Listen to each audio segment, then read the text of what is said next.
incapacitated, or is he somebody who has just chosen begging as a lifestyle? If he's somebody who has chosen begging as a lifestyle, no. But if he's someone who is incapacitated, if you go to other climes, they have people who are incapacitated, but there's a way they are taken care of. If Nick was in Nigeria, he would have been a street beggar. But today, Nick is far richer than some industrialists in this nation. Why? Because there are nations that have provided some sort of support. So what does religion say about street begging? According to the Quran and the Hadith of the Prophet Sallallahu Alaihi Wasallam, we are told that we should earn a living in the most legitimate way. So Islam does not encourage street begging, doesn't encourage begging at all. Yes, Islam encourages zakah and sadaqah, which is given to those people in need, but not to people that are able-bodied, that can actually work and earn a living. So we don't Islam does not encourage begging. Like training is a good place to start. Education, educating them to make them understand that even the Islamic religion, because you see that a lot of these people, they've been brainwashed thinking that it's okay. And even in Nigeria, because even now, we look at the people that are begging on the streets. People literally beg everywhere now, even on social media. You see people going on social media to beg in a way that maybe you call it a sophisticated kind of begging. So I think the first thing is education, to educate those people that it is not acceptable. Even the religion that they practice does not accept it. It's totally unacceptable. Some people have made a life out of begging. No, that is not scriptural. The Bible said, he that does not walk should not eat.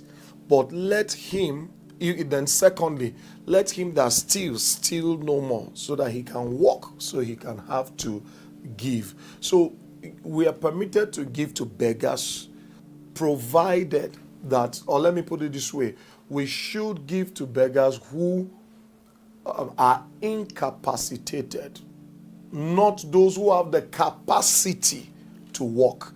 If you've got the capacity to walk, go and walk. The state government considers street begging as unlawful, but what is being done to contain it? There are centers that they are being taken to any time they are caught doing that, and they are taken to those centers, and they are being fed there, they are being clothed there, and the government is totally responsible for their upkeep, so that nobody is encouraging a street begging. But anybody who is found taking off the streets 1 or 2, 3 times and is still doing it, the person may go to jail. Can street beggars be rehabilitated? I've worked with a particular person who had access to get a job years after begging, but because that has become habitual and that feeling is always, drives home that fulfillment, the person declined the job at the expense of a paying job, because the brain had been wired to get a reward for not doing anything. Yeah, they can be rehabilitated into the society by therapy and coaching. Therapy to help them alter that way of thinking, coaching to help them so that they can charge after the goals in an unstoppable manner. They certainly can be rehabilitated, but it takes work, and it takes the desire of that person to want to stop that habit. No matter how professional the therapist or the coach they're working with is, if they're not determined to leave, it will be difficult for us to ride on that energy and make them break free from that particular habit. With governments at all levels working towards the United Nations Sustainable Development Goal 1, which is ending poverty, we do hope that the number of street beggars in Lagos reduces remarkably.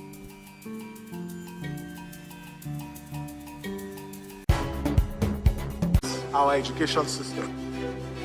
What we do not understand, we will stigmatize, because it's just cultural. And I think it's just human nature. They stop paying us salary. I don't like remembering it. I am angry at Nigeria. I'm angry at this government which seems to be letting us down. I'm angry at us as a people. In the process of struggling to free myself from his hand, he tore my pants and he raped me. Yes, I commit offense truly. Young girl, do you know where you are going? I say, I'm going to America. I say, Now so that they talk, you are going to Libya, which America? As it then do mark our place, some people they die now. This is Plus TV Africa. Big stories live here. In recent times, mental health disorders have become a pressing public health issue, depression being one of the most common of them. Depression is a common illness worldwide with more than 264 million people. According to WHO, projections indicate that depression may be the second leading cause of life lost after heart disease. At its worst, depression can lead to suicide. Almost 1 million lives are lost yearly due to suicide, which translates to 3,000 suicide deaths every day. For every person who completes a suicide, 20 may attempt to end his or her life. Recently, a young Nigerian known as Ayodele Bandele was reportedly been found dead hours after he was declared missing on Tuesday, January 12 in Lagos State.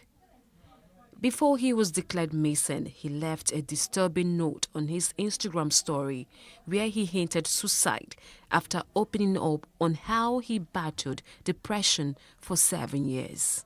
This trailed reactions on social media. Depression is real. Anyone can get depressed, even the teenagers. The World Health Organization has said that globally, depression is one of the leading causes of illness and disabilities among adolescents, and suicide is the third leading cause of death in 15 to 19-year-olds. We spoke to a child and educational psychologist who spoke on the causes of depression among the teenagers.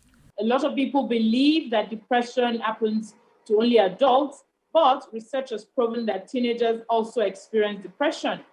Now, talking about what causes depression in teenagers, there are a whole lot of things that could cause depression among teenagers, but it's usually as a result of some kind of exposure to experiencing something different. So for some of them, they might experience a failure.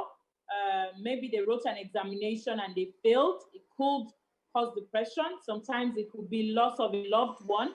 Maybe one of the parents passed on, or even a situation like a divorce. For some children who have very fragile personality, something like a sudden change of environment or a sudden change of school, something that is just unpalatable to them can cause depression in teenagers. Here is a viral video of a mother in Kenya who narrated how she lost her teenage child. And it was a Sunday evening and we had just had supper. And I thought that it was just one of his antics because he was a difficult boy. He became very difficult after he failed his Form 4 exams. And so finally when they kept going and coming, and I was in my room. When I went outside, I found my son hanging on my veranda.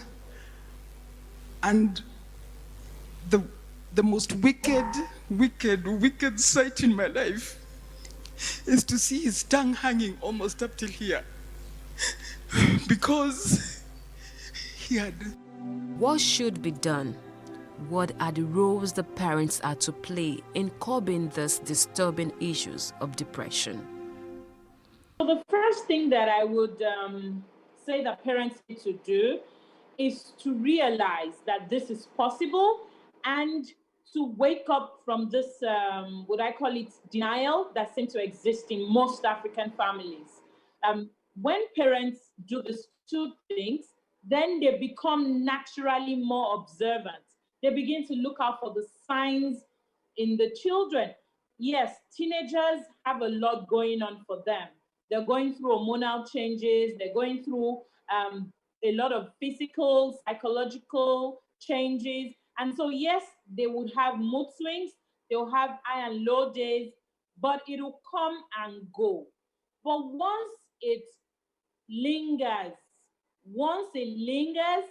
for 2 weeks, thereabout, please, and please, we need to talk to a specialist. We need to talk to a doctor, first of all, because sometimes parents do not know how to access specialists. So we need to talk to a doctor who will then refer whether to a child psychologist or to a psychiatrist or whoever they think is best in that situation. It is reported that majority of Nigerians lack awareness about mental health, plus non-available mental health services. These barriers have long-lasting consequences, as depressed patients who are untreated are more vulnerable to suicidal thoughts and suicide. There is therefore a need for more mental health practitioners in the country in order to meet the needs of the ever-growing number of people who will need to be treated. The first step towards tackling these issues, however, is raising awareness and talking about it.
Traffic signs are important indicators that direct and inform commuters and motorists of dangers ahead. The National Bureau of Statistics has shown that there are about 11.8 million licensed cars on Nigeria's roads as at fourth quarter of 2018, compared to 11.6 million in the preceding year 2017. With an estimated population of 198 million, Nigeria's vehicle per population ratio is 0.06. Road traffic signs serve several purposes. Some are placed on the roads to point out directions to motorists. Some are placed to ensure the safety of motorists and pedestrians. How much of these signs are known to Nigerians? That shows that the road is free for somebody to walk. That the traffic light is indicating where and it's time for you to walk across the traffic. Issued in case need be. Majorly, it's meant for why children are meant to cross the road. So there's need for every vehicle that was passing by at that particular moment to stop by for them. Facing me is don't turn left. Because if it was like this, I would say don't turn right. So it's if you see the sign showing like this, it's don't turn left. It's a sign putting it on restricted areas where it is not necessary for such a vehicle to enter, especially a vehicle that has lower height. It's not to enter in such a place. Road signs are typically represented as symbols or annotations. every motorist, and in some cases, pedestrians are expected to have an understanding of what those signs represent. It is crucial for authorities in charge to produce road signs with symbols together with their meanings spelled out. We need signs. Every country, every city needs traffic signs, otherwise there will be chaos on the roads. Drivers would not be informed. Nobody would know who has a right or who does not have a right. What can you do, what can you not do? Are you going to warn me about an impediment in front of me or not? So signs are critical. It's not about anyone taking advantage. It's about us utilizing it for our own safety benefit. In a city like Lagos or any large city, there are more pedestrians on the road, more than vehicles. And pedestrians are more vulnerable than vehicular movement because a vehicle is a matter that is enclosed, and so the occupant of a vehicle feels safer. Whereas a pedestrian is vulnerable because it's only their body structure, so on impact of anything, there will be serious injury. Any new road being constructed in Lagos must have a requisite walkway. Zebra crossing, typically in Nigeria, some drivers, when you tell them like, oh, why have you not allowed the pedestrian to cross at the zebra crossing? And the driver will turn back and say, well, I can't see no zebra. You must, as a motorist, you must stop and give priority to the pedestrian to cross. That's the purpose of zebra crossings. Inappropriate parking on the road is another disturbing habit. Where can drivers park on the road in case of necessity? Typically speaking, when you go and apply for a driver's license, you are foremost trained to say to you that where you park is very important because it borders on safety and it borders on obstruction of other road users. And so the first job of any driver or a motorist is that wherever you've parked, you must ask yourself the question, is it safe? Is it obstructive? Do I have any traffic signs that bans me from parking at this spot? If you're able to answer all those questions in the affirmative, then you're good to go. And it's not just that. You have to also ask, can where I have chosen to park, can it be perceived by enforcement agency to be obstructive or just not an appropriate place to park? I.e., it is not appropriate to park on an express road that even has 3 lanes, even for 1 second. Because why? From a safety point of view, vehicles on an express will be on a higher speed. If you park there and you obstruct, you're forcing them to change lanes. Now, forcing someone to change lanes on an express on high speed is very dangerous. More than likely, it will lead to a crash. So you can't park there. If you go to a market and you do not go into an off-street parking space or go and find a side street that is not obstructive to parking, and you now say, oh, because other people are parking there, I just want to park for 1 minute. 1 minute is more than enough for an accident to happen. 1 minute is more than enough for obstruction to other traffic flow to occur. So your 1 minute to you may be small, but for the country, for the state, for agency like ours, 1 minute at an inappropriate place is obstructive. And then that vehicle, if we have a tow vehicle, we will tow it. What are the transportation agencies in Nigeria doing to educate citizens and motorists? With a program like yours, it's all part of the education links that we have, that we use. Federal Road Safety Corps, LAMATA, LASMA, any agency that has anything to do with safety on the roads, with transportation, would always look for an avenue to educate the citizenry. There's a purpose for the road. Your purpose is to move from point A to B, not to abuse other road users. Don't take advantage of vulnerable road users like children and the elderly and pedestrians. Don't say because you're inside your car that you just have rights to do whatever you want. Obey the road signs and remember not to drive under any influence.